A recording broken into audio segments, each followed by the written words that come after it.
Our speaker tonight, Adrienne Mayer, has written about a list of topics so fascinating that it sort of makes you question your life choices. She was a fellow at Caspis last year and is back at Stanford this year as a research scholar. One of the unfortunate side effects of a short-term mindset is thinking that everything around you is a new idea unearthed for the first time. Tonight's speaker will show us that concepts we often associate with the late 20th century have deep historical antecedents that often go back thousands of years. A true long now undertaking, if I've seen one. Give a round of applause for Adrienne Mayer. Thank you. Thanks, everybody. What an honor to be invited to the interval. Just perfect place to tell some of the first science fiction stories, right? Here's my clicker. I'm going to move this. A bit about myself. I'm a historian of ancient science, and so I investigate the crossroads between classical Greek myth, archaeology, history, art.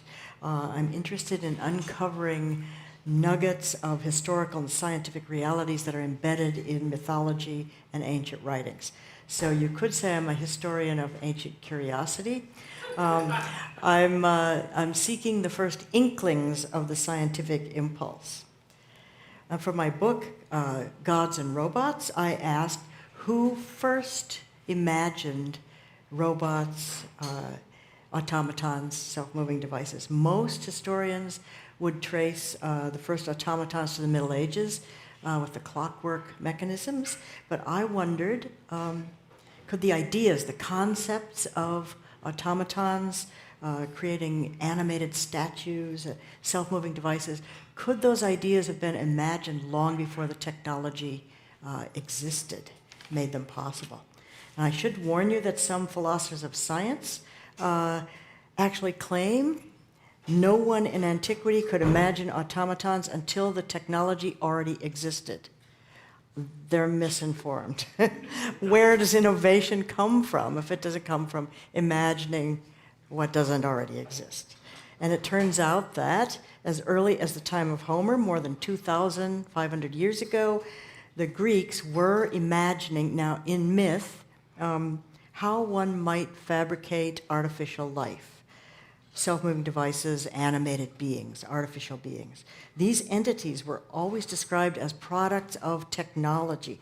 I'm not talking about lifeless objects or inert matter that's brought to life by a magical spell or just a god's command. The process that the Greeks imagined for these entities could be called biotechne, ancient Greek for life through craft. That's the root of our word biotechnology. Now, automatons that were always described as made, not born, manufactured, not reproduced biologically, appeared in some myths that I think you're all probably pretty familiar with. You're just not used to looking for automatons in them. So I'm going to be talking about Jason and the Argonauts, the Firebringer Prometheus, and Pandora. These remarkable tales about creating artificial life were ancient thought experiments about what could be achieved if only you had the creativity and the powers of a god or the gods. And I should add, these myths were taken seriously by philosophers and playwrights in antiquity as ways to think about trying to imitate, improve, or surpass nature. And what's interesting for us tonight is that they foreshadow some of the doubts and fears that robotics and AI technology that we're facing today. One rising anxiety today is the potential for totalitarian oppression. Maybe some of you read the article by Yuval Harari, Why Technology Favors Tyranny. He predicted AI will empower human tyrants to impose ever greater totalitarianism with ever greater ease. Now, that association between technology and tyranny, that might seem like a very modern concept, but I'm here to tell you tonight that it's a very old story.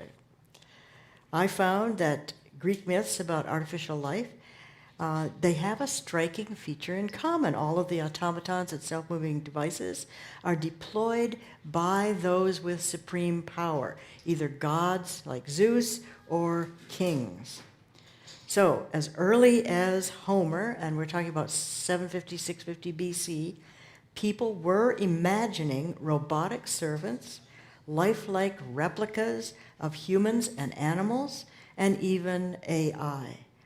And most of these were made by Hephaestus, the god of technology and invention. He's the only god with a job.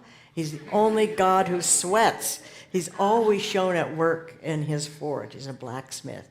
And he has wonderful powers. He has a brilliant resume of techno marvels. Homer's Iliad describes how Hephaestus constructed a set of automatic bellows for his forge. These bellows could blow or blast air according to his needs in his forge, so he didn't need to adjust them. They could anticipate what he needed. Hephaestus also built a set of automatic gates for the heavens so that they could open and close at the approach of the gods' chariots. The first automated garage doors, you might say. I don't want to draw any direct lines from antiquity to today's innovations, but you just can't help thinking of these things. Next, he fabricated a fleet of self-driving delivery carts that they brought nectar and ambrosia to the gods' banquets, and then they returned when they were empty. Now, I think his most amazing invention was the crew of female androids made of gold. I wish I had an ancient picture of them. These I'll have to do. They served as his personal assistants, and they moved around efficiently to and fro in his workshop. Homer describes these golden maidens as he says that they looked like real young women, just like real young women, and they were endowed with strength, reason, and mind, but even more mind-blowing, he says they were equipped with all the knowledge of the gods. All the knowledge of the gods. That's quite a data dump. I mean, you don't need that much knowledge, but who knows? You never know, you might. But it does make you think of a mythical version of AI. These were labor-saving devices, they're intelligent machines, and they were all made for the benefit of the gods and goddesses. And when they're confined to the realm of the heavens, Hephaestus's inventions, they're benign, they're charming, they're harmless. But when such things are sent down to earth, that's when the trouble starts. Violence and suffering follow. Let's consider the fate of Prometheus. I'm sure you all remember. He stole divine fire, a technology of fire, to help human beings. And in the myth, Zeus, the all-powerful king of gods and men, was a vindictive tyrant. To punish Prometheus, he chained him to a mountain, and then he ordered Hephaestus, and we hear that it was against Hephaestus's will, but he was ordered to do this, to forge a bronze eagle to torment Prometheus. And Zeus's eagle was imagined as a metallic raptor that arrived like clockwork each day, almost drone-like. In the Argonautica, the epic poem of Jason and the Argonauts, the sailors observe the eagle's machine-like movements. And I'll just quote from the Argonautica. Each afternoon, the gleaming eagle flew over our ship with a loud whirring noise, and we saw how the feathers of each wing rose and fell, moved up and down like a bank of polished oars. Now, Zeus, of course, always really vindictive, he took vicious revenge on humankind for accepting the gift of stolen fire. He commanded Hephaestus to construct a ravishing and seductive artificial young woman. And Zeus's specifications were this should be evil disguised as beauty. And you all know who it was. It was Pandora. Probably not the Pandora of the fairy tales of your youth.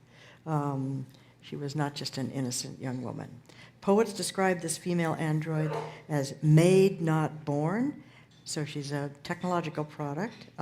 She was to be sent to Earth with a sealed jar that was filled with misfortunes and suffering to plague humans for eternity. And in the myth, here we see a vase painting of Zeus admiring Pandora before he sends her down to Earth. And in the myth, we hear that Zeus took sadistic glee in his plan. It was said that he laughed out loud as he admired Pandora, his gift for humanity. So she was really a fembot with one mission on Earth, to insinuate herself into human society and then unseal that jar. The swarm of evils would then come out and plague humankind forever. And Zeus ordered his messenger Hermes to escort Pandora to Earth. There's an interesting vase painting, I don't have a picture of it, but it shows Zeus and Hermes exchanging a sly smile as they are about to inflict Pandora on Earth. Well, Hermes took Pandora down to Earth and gave her as a bride to a happy-go-lucky guy named Epimetheus.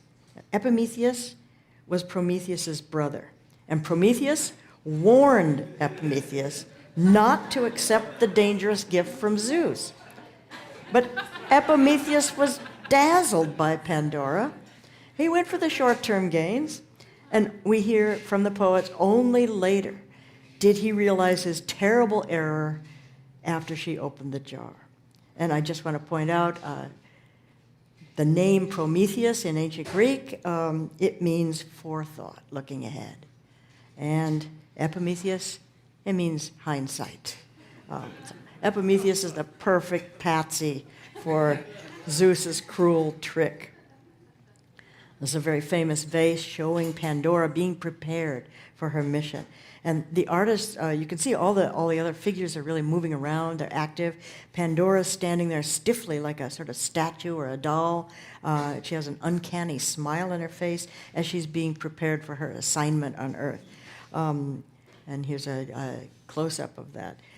I think Pandora is kind of eerily similar to the evil robot Maria in the great silent film Metropolis. And if you haven't seen it, I highly recommend this film. It's 1927 silent film. It was made just a few years after the invention of the word robot, and already in 1927, people were imagining a future techno-dystopia where the rich ruling class oppressed the miserable workers with automation and robots. Now, in the Greek myths, as I noted, Hephaestus's automatons are harmless as long as they're confined to the realm of the gods. So these stories seem to be telling us that intelligent machines like self-moving carts and the golden servants, they're good to imagine as thought experiments, but the myths imply that such things can be pretty dangerous and destructive in the real world of humans. Now, another ancient myth tells how Hephaestus forged the first bronze robot. And I can't resist showing Ray Harryhausen's fabulous image of Talos, the giant bronze robot. The automaton was called Talos, and it was made for King Minos, who ruled Crete with an iron hand. So Talos was a killer robot. He was intended to defend the island kingdom of King Minos, and he was programmed to spot strangers, spot anyone coming ashore, and actually could pick up and hurl boulders at ships to sink them. And the coins of ancient Crete boasted about that capability of Talos. Now, should anyone make it ashore in close combat, this bronze robot could heat his body red hot, grab up a victim, hug them to his chest, and roast them alive. And this mirror shows that capability. So Talos was imagined as a kind of cyborg, half human, half machine. He's able to carry out complex activities, and he fits the definition of robot in a way because we know details about his inner workings, and he even has a power source. Talos, we're told, had a single tube or a conduit that went from his head to his feet. And in that tube or conduit pulsed ichor. Ichor is the life fluid of the immortal gods. That's his power source. The entire vivasystem, if you will, was sealed. The whole system was sealed with a bronze bolt on his ankle. It's his weak point. When they dropped anchor in Crete, Jason and the Argonauts, it looked like they were doomed to be Talos's next victims. But luckily for them, they had the sorceress Medea along with them, and she figured out how to destroy Talos. She realized that if you remove the bronze bolt in the robot's ankle, his power source would drain out. And ancient Greek vase paintings from 2,500 years ago showed Jason using a tool to remove the bolt. This is an example. This power source, ichor, then, we're told, flowed out like molten lead. It's a kind of technological description. The great robot of King Minos toppled over and expired. So not only was Talos created with technology, but he was taken down with technology. Technology was required to dismantle him. And it's interesting that the ancient Greek artists really emphasized the sort of human-like traits of this bronze machine and his unfair death. I mean, after all, he's killed just while he's doing his job, right? He's doing his job for the tyrant king. And if you look closely at this vase painting, you can see that the artist has painted a teardrop on the robot's cheek. Kind of reminds you of Hal, the death of Hal in 2001. Medea also figured out how to overcome yet another set of deadly automatons forged by Hephaestus for yet another king who wanted Jason dead. This king ordered Jason to carry out two impossible tasks. First, he had to yoke a pair of bronze, fire-breathing bulls and then plow a field with these animated bronze oxen. And then he had to defeat the invincible army of robot-like warriors that would spring up from the plowed field. And the evil king was confident that even if Jason could somehow avoid being burned to death by the robo-bulls, he and his men would be slaughtered by the armed androids springing up from the field. Well, Medea created a special drug to give Jason superpowers to wrangle the bronze bulls so he could plow that field without being incinerated. And then at nightfall, the dreadful warriors in bronze armor began to emerge from that plowed field. This is a medieval image, but I think it's pretty good. Techno-wizard Medea to the rescue again. Now, Medea, you really want her on your side if you're going to be facing these automatons. She's an ancient hacker. She figures out the vulnerable points, the weak points, and she exploits them. She knew that those automatons, or unnatural soldiers, were essentially hardwired to attack. She cleverly hacked the coding imprinted in the soldiers. What she did, she told Jason to throw some stones into their midst, into their ranks, and that would trigger a fatal domino effect, a sort of cascade effect. They would sense the blows on their shields, and then they turn immediately to the person closest to them, and they turn on each other in a frenzy. Confusion ensues, and then Jason and the Argonauts can rush in and finish them off. And they escape the evil king's plot.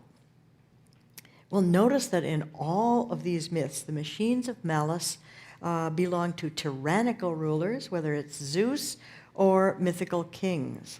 They used automatons to wield absolute power, to torture, or to kill. So was this use of biotechne, is it only an imaginary feature of cruel tyrants in mythology? What about real life? What about the real world? Did any actual tyrants deploy real automatons and machines in historical times? Yes, they did. In fact, the autocratic fascination with automatons as instruments of power was not just a theme in the classical myths. Like their counterparts in the myths, the autocratic rulers, many of them, I found quite a few examples, commissioned animated statues and machines to inflict pain and death. And this was documented as early as the 6th century BC. And I don't know if I should give a trigger warning. Some of these stories are pretty grim. The first example, historical example, involves a fiery bronze bull to incinerate victims. Now, was it inspired by the bronze robot Talos, heating his body red hot? Or maybe the fire-breathing bulls in the myth? That's unknown.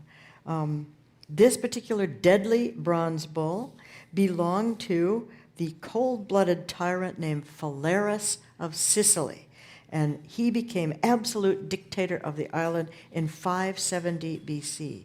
During his reign of terror, a brilliant sculptor named Peraleus presented King Phalaris with the statue of a bull, so true to life it seemed to breathe.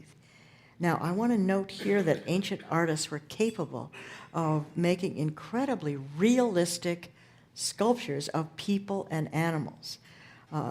These are all real examples of bronze statues from antiquity that have inlaid eyes and pupils, inlaid fingernails, teeth, and even eyelashes. And remember, they weren't just bronze like these. They were painted realistically with natural-looking paint that actually contained wax in the pigment so that they really looked real. Some of them were animated. Some could blink. They could turn their heads. They could move their arms, and some could make sounds. Peraleus, the craftsman, explained to the king that this hollow bronze bull was a torture device. Just lock someone inside and build a fire under it. As the bull's body heats up, the man roasts to death, he said. Peraleus then described the fiendish system of tubes that he had installed in the bull's interior. And these tubes directed smoke and flames to come out of the bull's nostrils, and the pipes amplified the victim's shrieks through the bull's mouth. It gave the impression of a real bellowing, fire-breathing bull like those in the myth of Jason and the Argonauts. Now, the statue is essentially animated by the human being trapped inside and the apparatus inside. King was impressed. He asked for a demonstration. As soon as Peraleus crawled inside to yell into the pipes, Phalaris locked the trap door and roasted his first victim. And there would be many more. Now, Phalaris was detested for his brutality, and this story is told by many historians. Many of them actually saw the bull afterwards, so it really did exist. He was detested for his brutality. He was finally overthrown after about 20 years. But that diabolical bronze bull lived on, not just in stories, but physically. More than 300 years later, during the First Punic War between Rome and Carthage, Hannibal's father, Hamilcar Barca, invaded Sicily during the First Punic War. He plundered the treasures of Sicily, and one of his prizes was the notorious bronze bull. He shipped it to Carthage, across the Mediterranean into Tunisia. The bull remained in Carthage for another 100 years.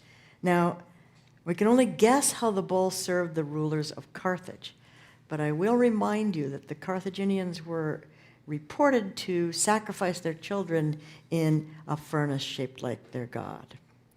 When the Roman general Scipio finally defeated Carthage, 146 BC, he recovered the bronze bull and he shipped it back to Sicily.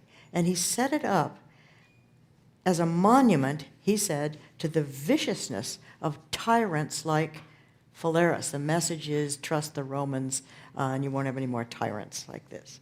The sculptor, Peraleus, was also castigated for using his skills to make such a project for a tyrant. Phalaris, sorry to say, was not the only malicious ruler to own a realistic statue that was brought to life by the screams of the burning victim.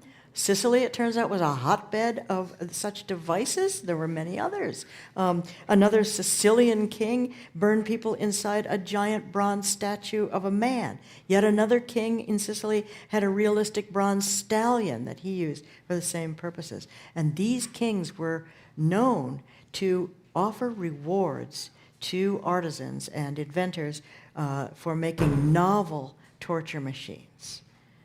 And now I just want to point out that novel machines of war were also rewarded by powerful kings. In 400 BC, the tyrant Dionysius of Syracuse, Sicily again, invited inventors to a contest to make advanced weapons. And that competition is what resulted in the first mechanized catapults, taking warfare to new levels of killing. Rewards and prizes started attracting military engineers and inventors to the courts of Philip II of Macedonia, Alexander's father, Demetrius Poliorcetes, also of Macedonia, and Mithridates the Great of Pontus. The brilliant scientist Archimedes also devised many ingenious war machines for Sicily. You can see an example there on the right, lower right, of a giant claw that would pick up ships and sink them. And so while military engineers were developing crossbow artillery and powerful torsion catapults in the 4th and 3rd centuries, other engineers and inventors were flocking to Alexandria, Egypt.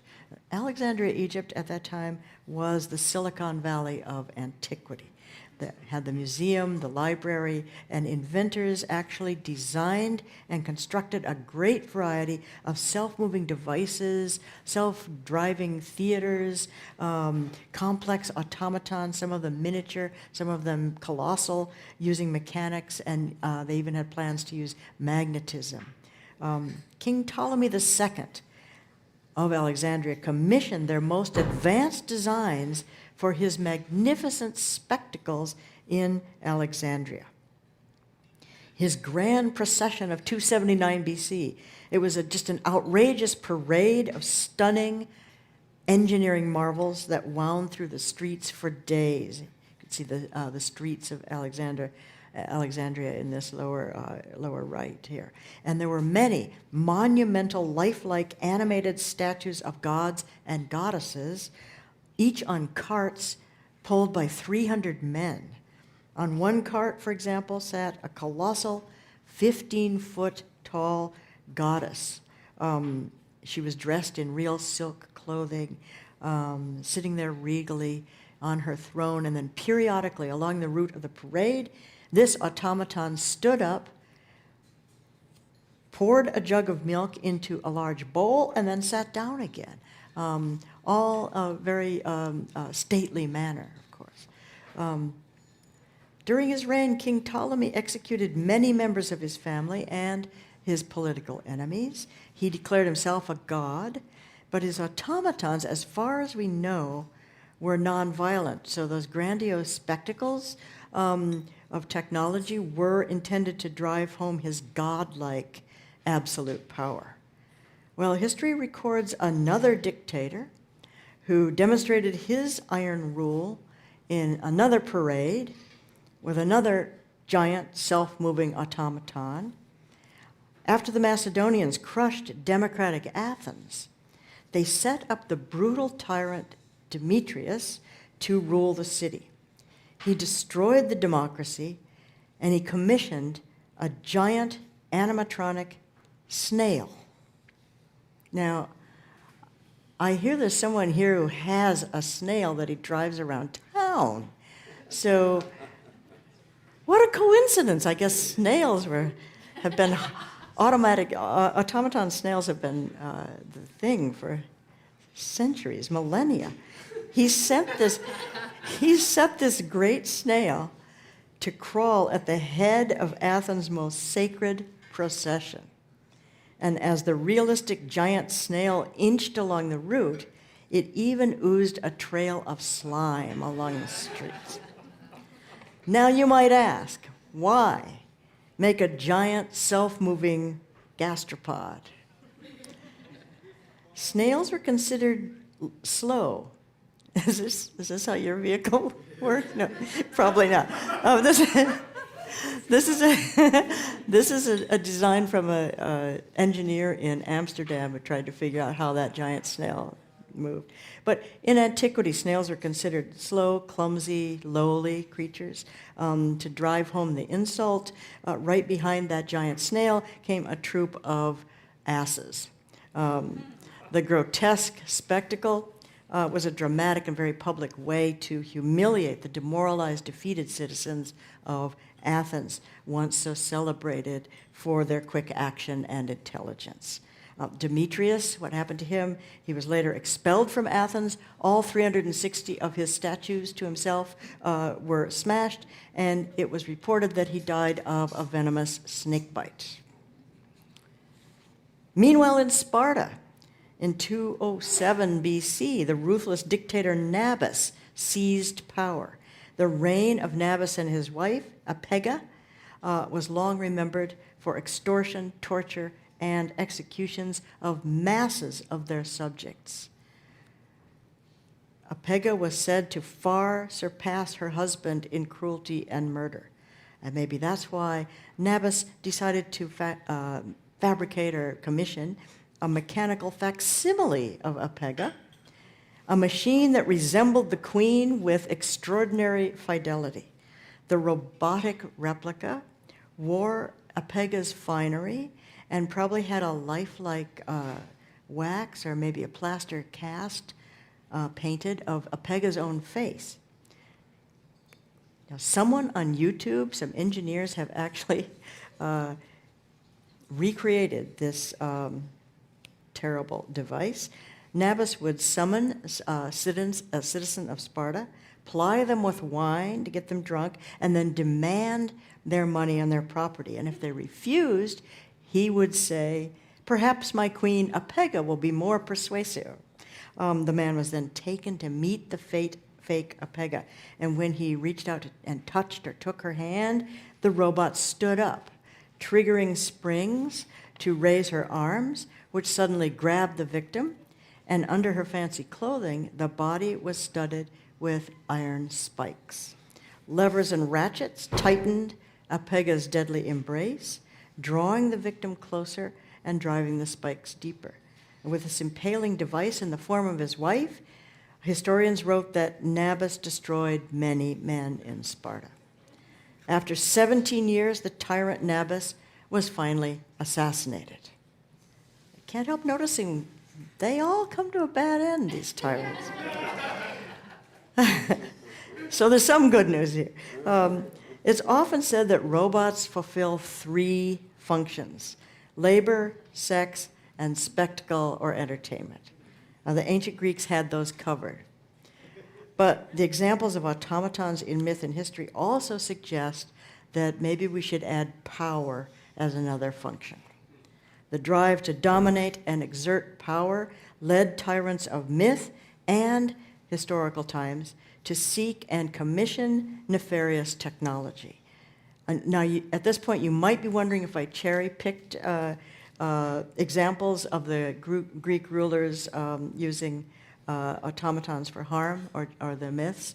And if you ask me later in the Q&A, as far as I know, there are two exceptions. One from myth and one from historical times. As we saw, some of the historical automatons for inflicting harm do seem to somehow replicate or echo elements from the automatons of myth. And I'm thinking of those fiery bronze bulls and the bronze robots, Talos's burning embrace, kind of a perversion of human warmth. We can't really prove which way the causal arrow goes. Can't prove that the myths inspired the tyrants or their engineers, but it is a question that comes to mind. It has been suggested that the spiked animated figure of Apega in Sparta might have inspired the notorious medieval torture device that I'm sure you're all thinking of, the Iron Maiden. I believe that the Iron Maiden was never actually made or used, but the idea may well have come from Apega. And we do know that the myth of Talos, the automated bronze guardian of King Minos, that did inspire ideas of robotic, merciless iron knights in the Middle Ages. And here's Leonardo da Vinci's model. In fact, military engineers continued to be fascinated with the bronze guardian robot right up to the present day. It's also interesting, just as a side note, that security companies sometimes call themselves Talos. I think Cisco's security division is called Talos. So they also know the myth. In the 1950s, the first surface-to-air naval missiles were named Talos rockets, consciously after the myth. And there's cruel irony in the name of the latest military drones made by Elbit Systems to rain death in the Middle East. They're named Hermes, after the sly messenger, the trickster messenger of the sadistic god Zeus, who did deliver Pandora to wreak destruction on mortals. And as we speak, Pentagon scientists working with Special Ops Command and DARPA are developing a futuristic weaponized and AI-enhanced exoskeleton armor for soldiers, and they're actively soliciting designs and ideas from tech inventors. And guess what they named the suit? TALOS, so that they could have the acronym Talos. Well, in the myths, the tyrant god Zeus simply commanded Hephaestus to make machines that he used against humanity. In the historical instances, genius craftsmen offered their work to powerful kings for rewards, and other autocrats held contests, much like DARPA does today. And we know that scientists today are designing AI and robotic technologies for powerful corporations, the military, and for totalitarian states. They present many of those innovations to the public as only beneficial, such as just examples from the media: lip reading AI, GPS location services, facial recognition, biometric surveillance, smart lampposts like in Hong Kong, super soldiers, driverless vehicles, and drones. But I know everyone here can imagine darker purposes.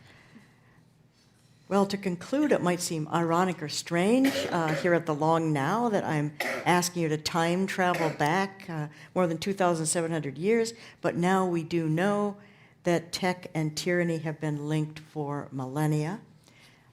Which way does the causal arrow go?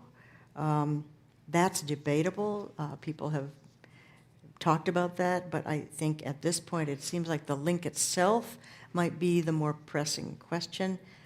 AI is advancing at warp speed. It's outstripping our ability to work out the ethical issues, and that unknowable black box problem of AI seems to loom like Pandora's fateful sealed jar.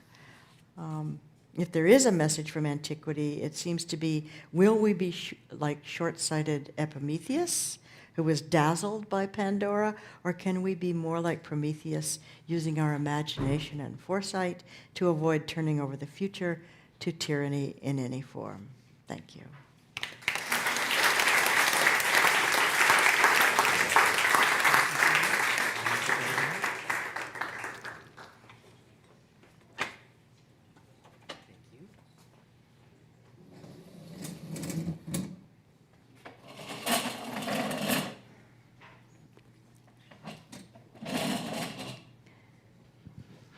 Hey, everyone. Hi. Hi there. We just met a couple of weeks ago, so it's really it was really well timed. Wonderful presentation. Yeah, thank you. I had just one thought. I don't know. I suspect there's other people out here staying with the Pandora images that I never knew that Pandora was a invented, crafted creature. And I'm kind of interested in why I didn't know that. Yes. And whether there's an interesting story to be told about how that figure changed since the fact that she was invented and the whole thing was planned from the get-go and it wasn't her fault seems like a significant shift from the story that I knew. And many people have pointed out that it reminds them of Eve, of course. I don't personally know how the story evolved from antiquity through the Middle Ages to this fairy tale European version that we know, but there is a book by Panofsky called The Evolution of the Myth of Pandora. So someone has worked on that problem. But one thing about the myth of Pandora that really interests me is the last thing that's in her jar. Oh, and it was a jar, a sealed jar in antiquity, and a mistranslation in the Renaissance made it into a box. Someone mistranslated it into a box, so we think of her with a box. But all the artists show Pandora reeling back in horror at the swarm of evils coming out then because she was such an innocent girl with a tragic case of curiosity, but that's not the story at all. And the last thing in the box was supposed to be hope. And all the fairy tale images show hope as a little fairy who is bringing comfort to humankind because of all this disaster that has been unleashed upon them. That's not in the original story either. In antiquity, hope was not a good thing. Blind hope was, philosophers and playwrights have debated since antiquity, was hope the worst or the best thing in Pandora's box? And there are even some ancient artists that show Pandora personified as a young woman popping up out of Pandora's jar, and she's got a crooked, sly smile on her face, like she's mocking you for believing that hope is going to help you. Yeah. That ambiguity seems to get to the heart of the whole problem. I mean, tonight you just talked about Greek examples. In the book, you also talk about examples from the East and from other cultures. So this is not the only place that we find this anticipation of automata, either in myth or in actual technologies. But there does seem to be something specific about the evolution of made things in Greece that involves something you touched on briefly, which is the power of similitude.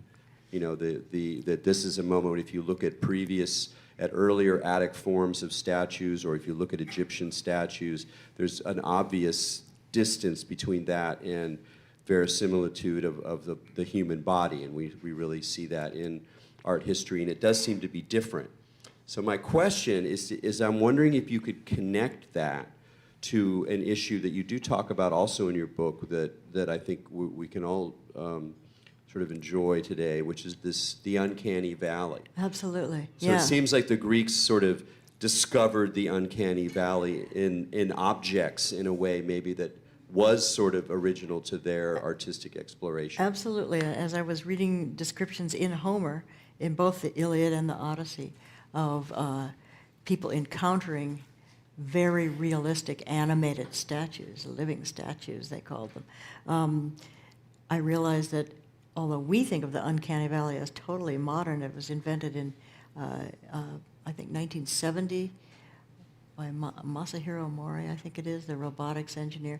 And what's interesting is he invented it when he was looking at prosthetics, apparently, is what made him get that uncanny valley feeling, and he identified it then and extrapolated to robots. But Homer describes Odysseus and various other characters encountering hyper-realistic paintings that seem to move and have sound, almost described like movies. And they feel a very disturbed, mixed ambivalence of absolute fascination, sort of morbid fascination and awe. And it's obviously the uncanny valley. And if you think of the slide that I showed of those hyper-realistic statues, think of them, they're life-size and they're painted, and they are often in temples, and they don't have electric lights. So when you see them, they're in a dark temple, maybe outside lit by moonlight, or in the dark, or just with an oil lamp flickering. I mean, they look like they're moving, and about to breathe. So the uncanny valley sensation goes all the way back to antiquity, and not probably just to Greece. Right. There was an example of a Chinese inventor who invented an automaton that he showed to the emperor, and it could move and dance and act like a regular person, and the emperor was amused until the automaton winked at one of his wives. And, and the emperor said, "Off with his head," and the inventor immediately said, wait, no, it's I made it. And he opened it up and showed that every organ was an exact replica of a human anatomy lesson. So the Chinese were into making really unnaturally real, hyper-real, surreal replicas as well. I think you brought up the emotions here. You know, we're talking about the uncanny valley and the mixture, the strange mixture of awe and wonder. And wonder is a very important feature of Greek thought, of Greek philosophy. Philosophy begins in wonder, and then yet there's this element of dread or a bit of horror to it. And this, to me, connects us to my next question, which is that when we think about this link between power and automata, that the bronze bowl that roasts people alive isn't just, you know, a bowl that roasts people alive. It's also a bronze bowl. So there's some way in which power is using not just the torture device, which inflicts physical suffering, but there's something about controlling the imagination or controlling our reaction to things that have similitude that seems to be part of that gesture of power that you're really pointing to in a really interesting way.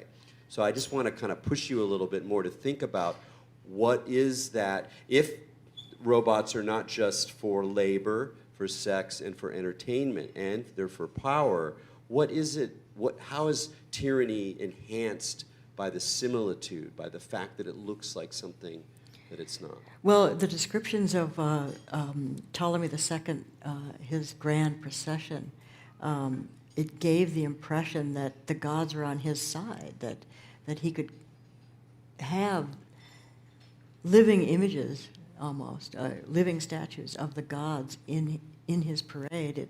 It seems to give their approval to all of his policies and his reign. So I think he was also very interested in trying to use magnetism. He married his sister, and when she died unexpectedly, he made her into a goddess, and he had all these inventors working on trying to make a statue of this new goddess that he was going to bring to Alexandria. His sister, wife, she was going to be floating in midair in a temple because she would be a realistic statue of her. And if you see statues of his wife, they are just shockingly realistic and sexy. And so this statue was going to hang there in midair with a magnetic roof and an iron bar inside of the statue. Of course, that's impossible because of Earnshaw's law or something. It doesn't happen until electromagnetism. But he was the first to try to use that. It would just show incredible power and convince people that not only was he a goddess, he declared himself a god, he declared his wife a goddess. So I think that's part of the power. Yeah. Well, I could keep asking you questions, but I suspect there's going to be some out there. Joe, you got something for me? Yes, indeed. We're first going to start with one from our online audience. Wow. I didn't know there was an online audience. You are indeed. You mentioned that there were two examples that were not deadly applications. Can you talk a bit more about these examples? Yes, benevolent examples by someone with power. So I'll talk about the mythological example that I found. When Odysseus is trying to get home after the Trojan War, that's what the Odyssey is all about. He's been at the Trojan War, he's a vet of the Trojan War, which lasted 10 years. He's been wandering for 10 years, he can't get home. He wants to get back to his native island and his family. And he meets all these people that restrain him. But near the end of the book, he goes to a mysteriously advanced society called Phaeacia, and it's run by a king, Alcinous, who asks him his story, and Odysseus says, I just want to get home so badly. I'm longing for my wife. And the king says, well, I'll send you home in one of my ships. I have a fleet of ships that require no rowers, no captains, no pilots, no navigators. They're navigated by thought alone. All you need to do is give the ship your destination, and it will devise the route. It's not affected by storm or currents. Take you home and return to me the next day. And you can't help but think of something that's got off this vast archive of navigational charts of the known world, and it will devise the route. And it has a happy ending. Odysseus gets home. Nothing bad happens. It's wonderful. It's the only story I know from myth of an automaton that didn't cause trouble for humans or on Earth. So that's the mythological example. And the historical example comes from the 4th century BC in the time of Plato. In fact, it involves a friend of Plato named Archytas, who was a mechanical engineer. He wrote a lot of treatises. They're all lost, unfortunately, but we have quotations from his treatises, and they were described.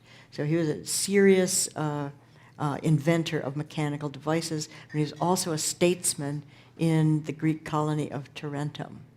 And he invented the first model of a bird, a realistic model of a bird that could fly. And it flew a few feet or yards and then had to be reset. Today's engineers think that it might have been steam-driven somehow. But that's the first automaton that we know of that flew is totally benign. And he was also, according to Aristotle, the inventor of children's toys that were mechanical. One of them was this sort of clacking thing that you can buy them now. It's a toy where the I can't describe it. I had a slide of one. I thought of buying one on Amazon and showing it to you, but it's a kid's toy that's mechanical engineered. And he made these benign things just to teach people, educate them about the physics of mechanical engineering. So he was benign. And I will point out, he was not a tyrant because he was a politician in a democracy. Interesting. Great. Yeah. So I have a quick comment and then a question. Thanks for teasing out the question about Prometheus. I also had no idea, the original story and the original vision of what hope was, which I would, as a comment, just point out is pervasive at the moment in our best example of the way we talk about climate, and we can't even look at the thing because we're defending our hope. So there's a real lesson in that. So thank you.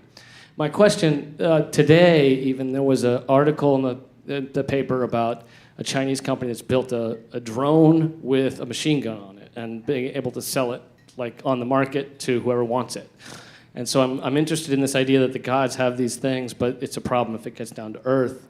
And so my question is, what does that bring up for you? Either examples of that problem in ancient times, or your thoughts about what it means for today? I don't know of any Greek examples of drone-like entities, but I can hear you. Sorry, well, but for the recording.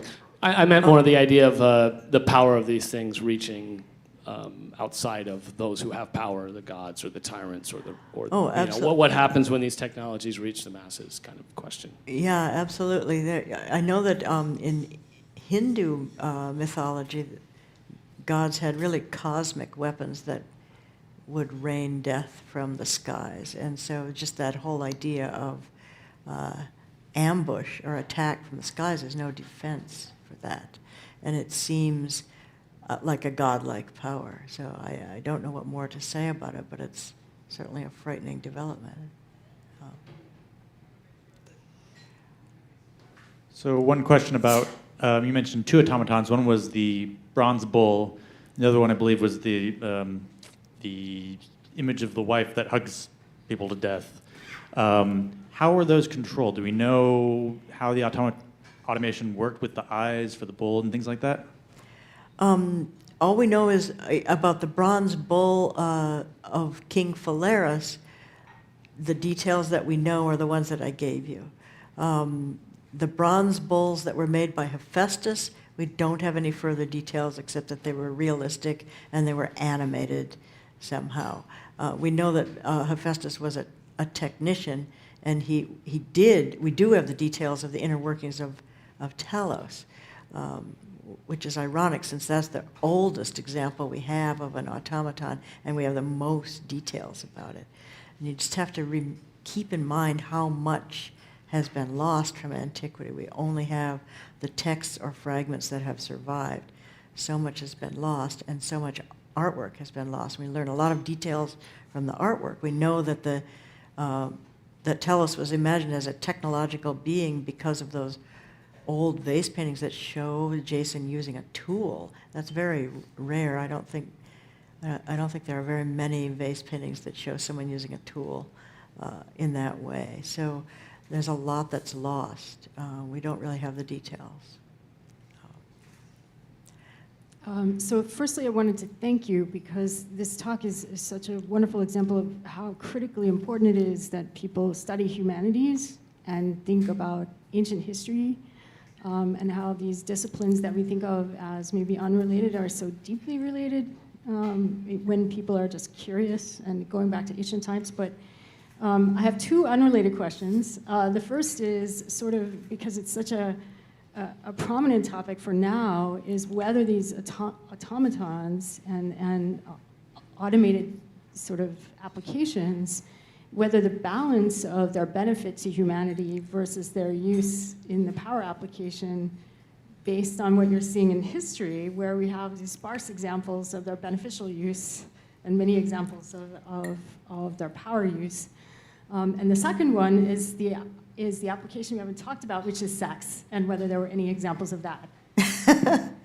Well, I can think of some beneficial machines used in democratic Athens. They had a voting machine and a lottery, sort of a lottery machines. So those were beneficial. And they also had machines for stagecraft in the theater. They didn't... It's interesting that the democracy has benign uses of machines. Now, for sex and automatons, well, first of all, there's the story of Pandora. She is made to be an extremely seductive, ravishing young woman, and all of the gods give her attributes as she's being created. So someone gives her persuasion, and another one gives her beauty, and Hermes, that sly trickster god, he gives her the soul of a female dog. So we don't hear about the sex between Epimetheus and Pandora. She sort of just disappears after she's carried out her mission on Earth.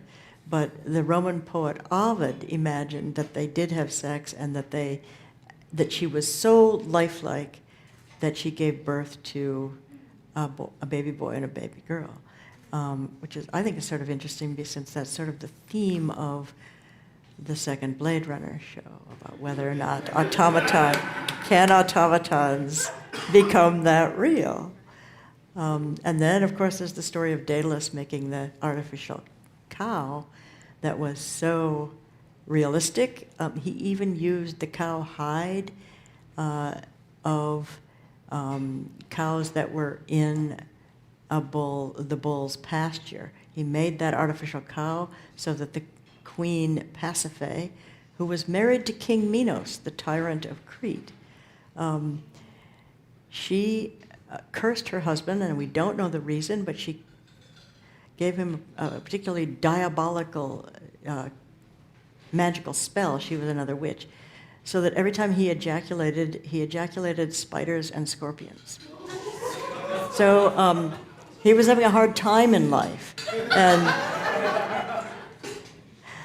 Zeus was a patron of King Minos, and so he put a curse on Pasiphae and made her fall in love with the most magnificent bull in King Minos' herd.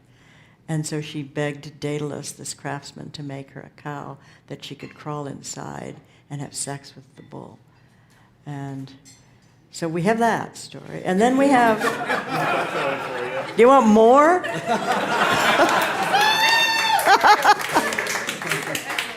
Pygmalion, the story of Pygmalion. You all know that story, right?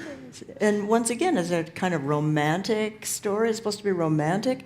Pygmalion makes this beautiful statue of a young woman and prays to the goddess, and she comes alive.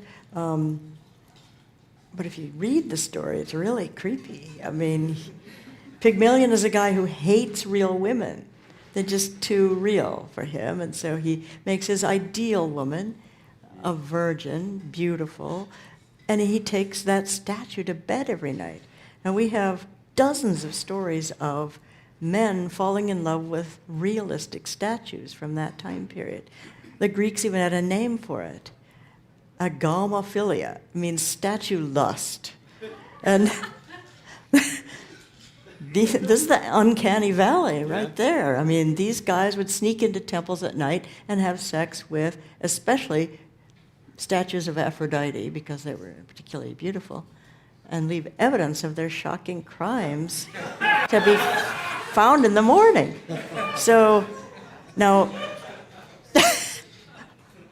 I should have given a trigger warning for that. The more things change. Do we got another question for you? Hi. Sorry. Thank you for your presentation. This might be a little bit more serious. Yes. The I'm last- ready. I'm thinking about another Prometheus, Epimetheus myth, specifically being, Prometheus constructing man out of clay. Yes. And I wonder how your reading of these myths of automata might be reread, considering the human as the potential first automaton. On the other side of that, of course, recognizing that these gods are human created, and you could bring in your concept of power and the importance of power in that as well, if you want. Absolutely. That's a philosophical question. And this picture that's up here right now is Prometheus building the first human from scratch. He's starting with the framework. He's starting with the skeleton as the framework, and then he'll add the flesh and the sinew and all the organs. And he's using tools to do it. So are we all just puppets of gods? And I think Plato was maybe one of the first to bring that question up. In one of his dialogues, he says, let's imagine that we're all just puppets of gods, superior beings. So, yeah, I think that's certainly shows power. So my question relates to basically the authors of these stories, right? And ancient stories are not only about history. They usually also entail some sort of educational purpose and have a moral subline or subtext. Are there any references from these ancient authors that tell us how to deal with this? How to live with it. How to deal with it, actually. Yeah. How to react to it. Shall we now destroy all technology? Should we more or less try to take the technology to the masses? Or what's the lesson to be learned from the perspective maybe of the authors back then? That's an interesting question. It makes me think of Aristotle, who knew all these myths, of course, and he was justifying slavery in one of his treatises. And it's a really bad defense of slavery. Everyone agrees that it doesn't have a very rational defense of slavery. But right in the middle of his defense of slavery, the Athenians had a lot of slaves, he just goes off onto this thought experiment and says, well, now, what if we had automatons like Hephaestus made for the gods? What if we had looms that could weave on their own? What if we had instruments, musical instruments that could play themselves, well, we wouldn't need slaves. And then he just drops it and goes back. Why didn't he continue that train of thought? That would have been quite interesting. But at least he's musing on the economic and social ramifications of automatons, imagining and trying to think what would happen if we had them here in Athens. And the fact that he put it in writing, even though he dropped the thought and didn't continue it, the fact that he put it in writing makes me think that maybe that was a topic of conversation among philosophers, and we just have that scrap of a hint. Yeah. We got time for one more question.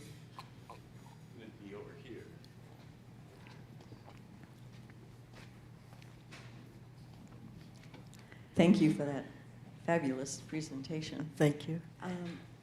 My question is actually, could you give us a few more examples from the East, or explain the East, Asia, China, India, etc. And do they precede the examples that you've given us from Europe and Egypt? And are they of the same primarily use of power to exercise tyranny, or do they have other purposes? That's a good question, and people ask if maybe Greece was unique, and I don't think they were. It's just that we have a lot of information, and I particularly don't study India or China, but I did find examples, and one of my favorites is, you and I were discussing this. There was a legend that comes from India from the time of. We don't know the exact date of this legend. It comes from a text that is the first written text of oral legends, so they could be very old. The text itself is from something like 2nd century BC to 1st century AD, something like that, but the stories are much older. And it's in the language of Burma, Sanskrit, and Chinese. So it's really deep in the East, and it concerns a crew of robotic warriors that defended the relics of Buddha after he died. And according to the story, when Buddha died, his bodily remains were hidden under a stupa in a secret chamber and guarded by these robot warriors. And they were said to spin so fast that they would chop up anyone who came near them. And these were set in place by King, I'm not going to pronounce this correctly, Ajatasattu, and these were to remain in place guarding Buddha's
you.